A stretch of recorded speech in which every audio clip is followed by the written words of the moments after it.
Distressed, concerned, frightened. Those are the words of growing bipartisan panic after Defense Secretary James Mattis resigned in protest and condemned Donald Trump's approach to foreign policy. Tonight, we're learning new details about why Mattis quit over Trump's hasty decision to withdraw troops from Syria. The Associated Press reports that Trump made the decision during a phone call with Turkish President Erdogan. Trump reportedly ignored talking points that Mattis and other national security advisors prepared for him. Then, when Erdogan pressed him on the need for U.S. troops in Syria, the president quickly capitulated by pledging to withdraw, shocking both National Security Advisor Bolton and Erdogan. With Mattis leaving, fear about what an unchecked Donald Trump might do is reverberating around the world and rattling U.S. allies. In the New York Times, a former Australian government defense strategist said, quote, "Who's left in the U.S. cabinet who we regard as an adult?" We both scratched our heads. The Washington Post reports that Germany's Foreign Relations Committee chair said, "Now we have an unrestrained Trump, which is a dangerous signal for the year ahead." Even a former Army colonel in China expressed concern. If Trump chooses a lackey who isn't willing to serve as a balance to his instincts, the worry is that the world becomes even more unstable. Joining us now is John McLaughlin, the former acting director of the CIA and an MSNBC national security analyst, and Nick Kristof, a Pulitzer Prize-winning columnist for the New York Times. John, thank you so much for joining us, and Nick as well. What can you tell me, John, first about how you see Mattis's departure? Well, Katie, I've never seen in 40 years of being in government service anything approaching the chaos we have in our government now, both in the national security arena, but across the government in our process and so forth. If you are a foreign observer looking at the United States now, you are going to be saying to yourself, there are no principles, there's no policy, there's no process, we don't know where you stand. And so I think Mattis's departure takes Trump's foreign policy to a crossroads here. It is the first time we see fully manifest what America first means, because in this case, it's not just a matter of pulling out of a treaty or an agreement like the climate agreement or something like that. It's a matter of pulling back American troops and abandoning allies who have worked with us, fought with us, and to whom we owe allegiance and support. And that message is going to reverberate around the world. So the president's erraticism and incompetence is on full display this week. John, who benefits from a pullout of Syria or Afghanistan? I'm sorry, say that again, please. Who benefits if we pull out of Syria or Afghanistan? Oh, clearly. It's Russia and Iran, to Turkey to a degree, and of course ISIS itself, which is not defeated. I say Russia because it is Russia that came in 2015 and has kept Assad propped up. Our own policy stated within the last month is that we have 3 goals. This is stated by others than Trump, but we have 3 goals: to get rid of Iran, to defeat ISIS, and to construct a political settlement. With his decision here, he's overturned all 3 of those goals without any intergovernmental process that normally would take place to sort out what are the secondary and tertiary consequences of that. It's complete folly, I think. There are questions surrounding why Donald Trump made this move. We're talking about Vladimir Putin here, Nick. There are questions surrounding, was this something he may have promised him, or they discussed at least in that one-on-one meeting they had back in Helsinki that no one attended, that there's not a record for. So it's unclear what was discussed. Sarah Sanders was asked about whether this was done for Putin today. After all, Vladimir Putin is happy. The Russian media is reporting that this is basically a gift to the Russians. Listen to what she said.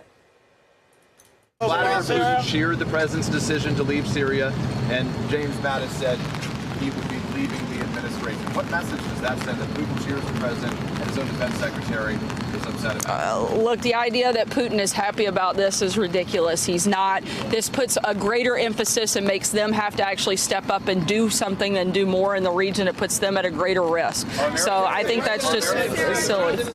Is it just silly?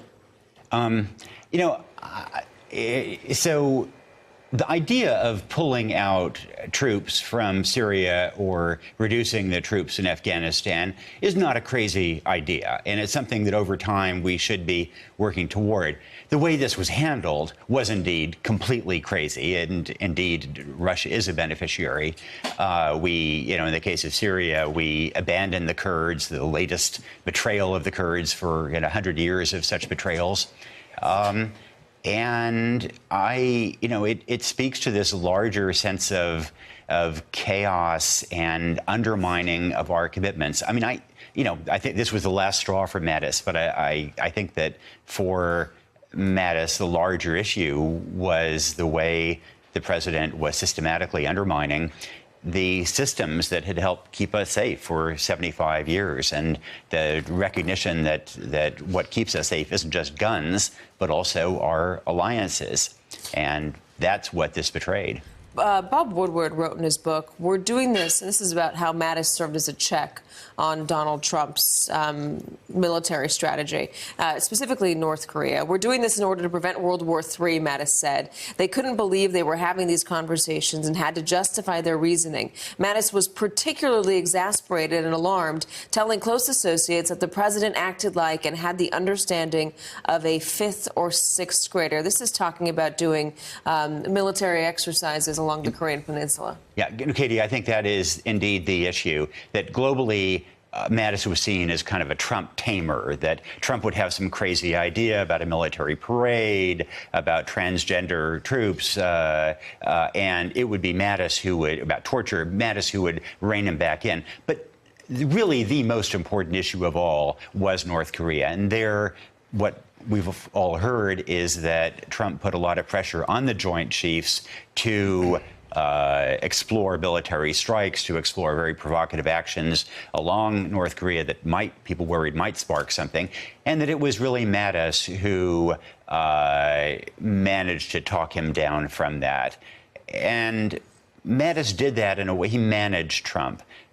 Mike Pompeo, in contrast, is somebody who was essentially a yes man to Trump, and I think we all worry about what will happen in that context. So, John, who's left? Who's the one that's going to push back and pull Donald Trump back from his worst impulses? You know, Katie, I've thought about that, and I would like to say that someone is left, but I don't think there is at this point. That's why it will be very important to see who ultimately becomes the next Secretary of Defense. That is probably at this point the most important role in government other than the president, in that it commands one of the largest budgets in the world and is responsible for the lives and safety and policies of our armed forces. So at this point, I truly don't see anyone in this cabinet who has what Mattis had, which is the authority that was accepted on both sides of the aisle to speak truth to power. He won some and he lost some, but he could speak in that way both to the president, to the Republicans, to the Democrats, and to our foreign partners. And I don't see anyone else in this lineup who can do that with the same authority and respect. And it would be very fair to wonder that no matter who takes that job, no matter how strong they may be, wonder whether Donald Trump will even listen to them. John McLaughlin, thank you very much. Yeah, Nicholas Kristof, thank you as well. Thanks for checking out our YouTube channel. Subscribe by clicking on the button below for more from The Last Word and the rest of MSNBC.